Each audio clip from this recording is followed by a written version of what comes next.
What's up, guys? Welcome to a brand new episode of Smile with Prachi. This is Prachi. Now, starting with the first writer of the day, who we are gonna call Camera. Okay, I'm really not creative with the names, am I? So we're gonna call the first writer of the day Camera. And by the way, guys, before moving ahead, let me just point out, we had received a very similar letter a couple of years back on Smile with Prachi. Okay, that video got removed because of certain issues on YouTube, whatever. So when I saw this letter, I was like, okay, let's take this up because it's a very, very sensitive topic and this video should be around. Okay, so I hope you guys don't mind that. It's a very similar topic. Okay, so what Camera says, hi Prachi, my 6-year-old daughter is behaving very strange and I'm extremely worried about her. I know times are changing, but isn't 6 years too early to exhibit sexual type behavior? Let me explain this. The other day, I was going through her drawing book and saw drawings of what very clearly looked like naked people. The preciseness with which she drew adult body parts of men and women filled me with horror. I've also seen her playing with her dolls and teddies, seemingly trying out oral sex amongst other things. I am aghast. I want to talk to her about this, but wanted to know your take on the matter. She's just 6 years old, like literally a baby. Is something seriously wrong with this generation or is it just my child? Camera, first of all, let me assure you, your 6-year-old baby is not feeling sexual. Okay, that's not happening. This is not coming from a sexual place. All right, this is just your child recreating what she has seen in her surroundings. Children of this age, especially, whatever they're learning from their surroundings, they will show in their drawings, they will show in the way they are playing, the conversations that they're having. Children are very, very innocent, so it comes out in all kinds of forms, and if you pay attention you can really see what's going on. So it's very nice that you're actually paying attention. Now let me tell you something. Like I said, it's not sexual, but she has definitely seen this happen. Think hard. Has she seen you and your husband having sex? Okay, go back and think of the time when she was 2 years old, 3 years old as well. All right, were you sharing your room with her? Are you still sharing your room with her? Anything of that sort? Is it possible she might have seen somebody else have sex? The highest probability, however, is that she's just stumbled upon accidentally on a porn video on your laptop or the phone or something. This happens to a lot of children, unfortunately, these days. No matter how many parental locks you put and things, sometimes things can just creep up. Right? So think hard, because you really will need to know where the source of all this information is, and the first step is to stop that information right up. Okay, next thing you also need to do is that next time you see your daughter making these drawings or playing with her dolls, giving each other oral sex, for you it's oral sex, for her it's just recreating what she has seen, right? So next time you see that happen, just casually ask her, and don't be angry, don't be nervous, just casually ask her, hey, what is your dolly doing, what is your Barbie doll doing? Ask her to explain it, okay, in a very casual, friendly way, so she doesn't get scared. This is very crucial. So let her explain it. In the process, you can just ask her, oh, where did you see that happening? Okay, so she'll say, oh, I watched porn, I watched this and this video on mama's phone or papa's phone or whatever. So you can say, on phone they show all kinds of things. Okay, having said that, I just want to deviate a little bit from the topic here. Your child is 6 years old, so you will have to take that approach. For parents whose children are like 13, 14 years old, they're more grown up, and they're actively searching for porn, let them ask you more questions, because they're of course curious. And this conversation may be a little uncomfortable for you, but it's better that your children are getting information from the right sources, like parents, instead of getting information from porn videos and their friends who are equally not aware of things, right? So that's for grown-up children. But because your child is 6 years old, I don't want you to say that no, this does not happen. Don't give her wrong information. Don't give her unnecessary information either. Don't give her correct information. Just say, forget about it, it's just random stuff, and let her focus her attention to other things. Okay, and like I said in the beginning as well, cut off that source. Wherever she's getting all this information from, you need to cut that source off immediately. Why? Right? Because she's too young, she'll not be able to understand. It will mess up with her brain. And even more concerning is what if she actually tells her friends about these things? Their parents can actually come at you and be like really upset. So handle it. But it's really nice that you were noticing this stuff, and don't worry too much. Unfortunately, it is a concerning matter, but unfortunately it's all too common these days.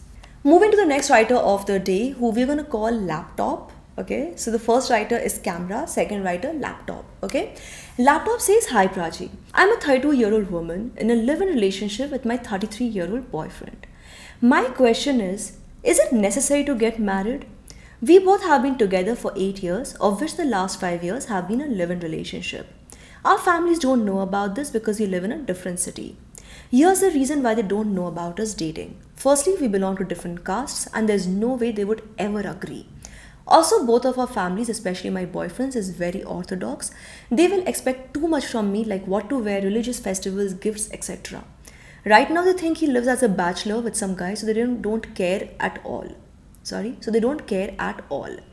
My parents, on the other hand, will put pressure on him to buy a house, a car, and if he does not, there'll be too much drama from my relatives. I don't want to put him through that humiliation. Plus, we don't even want to have children ever. How do we explain that?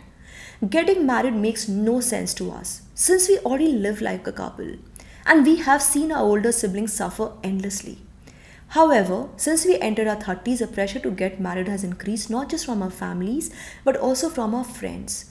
They tell us that we are missing something important and should get married now that we are grown up. That it's not natural for us to feel this way, or that sometime after the society won't accept us. They have taken us aside and asked us if we even love each other or are happy with each other. People look at us in a strange way when we tell them our side of the story and find a way of thinking weird.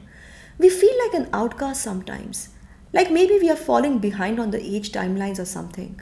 At times we feel left out, especially with a few certain friends who treat us as kids simply because we are not married. I'm not sure what to think of this and it's starting to shake my faith in our own way of life. What do you think, Prachi? Is it necessary for a couple to get married? Laptop, let me tell you what I believe are the right reasons for a person to get married. Of course, it's a very personal choice and everybody has their own reasons.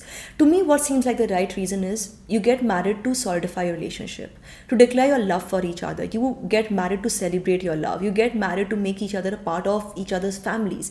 You get married because, of course, you enjoy some legal benefits as a husband and wife, which you otherwise may not. You get married because you want to get married.